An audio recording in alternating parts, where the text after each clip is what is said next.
40 বছর এশার নামাজের রুজু দিয়ে ফজর নামাজ পড়েছেন। প্রতিদিন রাতে 500 রাকাত নফল নামাজ পড়তেন। প্রতিদিন একবার কোরআন খতম করতেন। প্রতি রমজানে 60 বার কোরআন খতম করতেন। 57 বার হজ আর উমরা করছেন। ইমামে হাসকাফি দুররে মুখতারে লেখেন, ইন্নাহু রাআ রাব্বাহু মিআতা মাররাতিন ফিল মানাম, স্বপ্নে আমার আল্লাহকে 100 বার দেখছেন। তার নাম আবু হানিফা। তার বিরুদ্ধে যদি বাংলাদেশের কুয়ার ব্যাং আসাদুল্লাহ, লানতুল্লাহ, গজবতুল্লাহ কথা কয়, তাতে আমাদের অবাক হবার কিছুই নেই। আল্লাহ নবীর মতো মহামানব তিনি 2 বছর, 1 বছর, 2 মাস, 3 মাস, 15 দিন, 20 দিন ঘুমায় নাই রাতের বেলা, এমন কোন হাদিস নাই। বরং মা আয়েশা বলেন কি, আমার রাসূল, আমার হাজবেন্ড, আমি দেখতাম তিনি এশারের নামাজ পড়ার পরে গল্প করা পছন্দ করতেন না। এশার পরে তিনি ঘুমায়া যেতেন। তারপরে গভীর রাতের বেলা তিনি উঠতেন। উঠে তিনি তাহাজ্জুদের নামাজ পড়তেন 8 রাকাত। তারপরে তিনি বিতিরের নামাজ পড়তেন। তারপরে তিনি আবার একটু ঘুমাতেন। তারপরে ফজরের সময় উঠে তিনি ফজরের নামাজের জন্য প্রস্তুতি নিতেন। এই যে কিছু ঘুমাতেন, কিছু উঠতেন।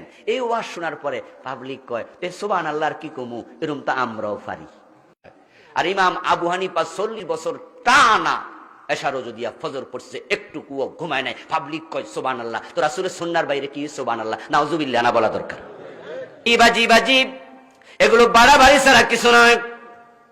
ইমাম আবু হানিফা রাহমাতুল্লাহি আলাইহি এশারের নামাজের উযু দিয়া ফজরের নামাজ পড়লেন 1-2 দিন না, 40টা বছর। কি প্রমাণ হয়ে গেল? রাতের বেলায় ঘুমাইলে ওযু থাকেনি। এর মানে উনি রাতের বেলায় ঘুমান। আচ্ছা, বিশ্বনবী এভাবে রাতের বেলায় জায়গায় থাকতেন কয় বছর?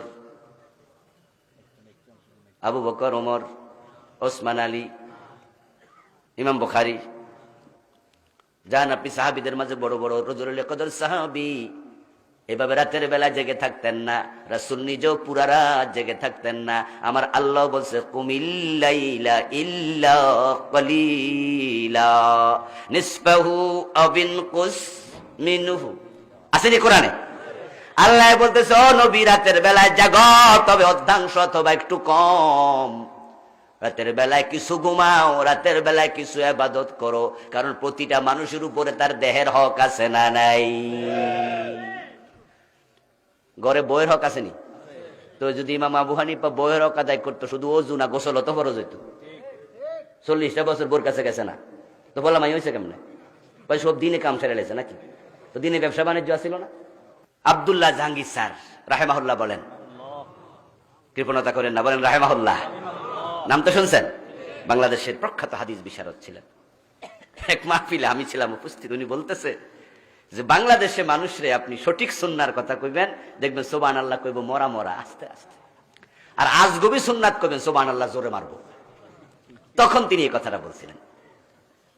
তখন তিনি ইমাম আবু হানিফা রাহিমাহুল্লাহ 40 বছর ফজরের নামাজ এশার রোজু দিয়ে পড়ার কাহিনীটা বলেছিলেন। এই 2 কান সাক্ষী আমি নিজে বসে শুনলাম আর হাসলাম। যদি এর আগে আমি জানতাম যে এটা রাসূলের সুন্নাহর পুরা খেলাফ। আমার রাসূল রাতের বেলায় ঘুমাতেন, রাতের বেলা আবার তাহাজ্জুদ পড়তেন, তারপরে আবার একটু ঘুমাতেন, তারপর উঠে ফজরের সুন্নাহ পড়তেন, তারপরে মাঝে মাঝে ফজরের সুন্নাহ পড়ে রেস্ট নিতেন, তারপরে আবার মসজিদে যেতেন। আর আবু হানিফা রাহমাতুল্লাহ আলাইহি 40টা বছর রাসূলের সুন্নাত মানলই না। ইমাম আবু হানিফার মতো এত বড় লোক রাসূলের সুন্নাহর বাইরে 40 বছর রাত কাটাই দিয়েছে। আচ্ছা, রাসূলের সুন্নাহর বাইরে কেউ যদি চলে, সে সম্মানিত হবে নাকি উল্টাটা হবে? তা আবু হানিফার মতো লোক কি এই কাম করতে পারে? আমার আল্লাহর সিস্টেম, কুমিল লাইলা ইল্লা কলিলা নিসফাহু ওয়া বিনকুস মিনহু কলিলা। আল্লাহ কয় কিছু অংশ ছাড়ক, শরীরের জন্য ছাড়ক। রাসূলুল্লাহ সাল্লাল্লাহু আলাইহি ওয়াসাল্লাম বলেছেন, ইন্না লিজাসাদিকা আলাইকা হাক্কা ওয়া লিআইনিকা আলাইকা হাক্কা ওয়া লিজাওজাতিকা আলাইকা হাক্কা, আও কামা ক্বালা নবিয়্যু আলাইহিস সালাতু ওয়াস সালাম। তোমার দেহের হক আছে, তোমার চোখের হক তোমার উপরে আছে, তোমার স্ত্রী, তোমার স্বামীর হকও আছে। নবীর মতো মহামানব তিনি 2 বছর, 1 বছর, 2 মাস, 3 মাস, 15 দিন, 20 দিন ঘুমায় নাই রাতের বেলা, এমন কোন হাদিস নাই। বরং মা আয়েশা বলেন কি, আমার রাসূল, আমার হাজবেন্ড, আমি দেখতাম তিনি এশারের নামাজ পড়ার পরে গল্প করা পছন্দ করতেন না। এশার পরে তিনি ঘুমায়া যেতেন। তারপরে গভীর রাতের বেলা তিনি উঠতেন। উঠে তিনি তাহাজ্জুদের নামাজ পড়তেন 8 রাকাত। তারপরে তিনি বিতিরের নামাজ পড়তেন, তারপরে তিনি আবার একটু ঘুমাতেন, তারপরে ফজরের সময় উঠে তিনি ফজরের নামাজের জন্য প্রস্তুতি নিতেন। এই যে কিছু ঘুমাতেন কিছু উঠতেন, এই ওয়াজ শোনার পরে পাবলিক কয় সুবহানাল্লাহ কি কমু, এরকম তো আমরাও পারি।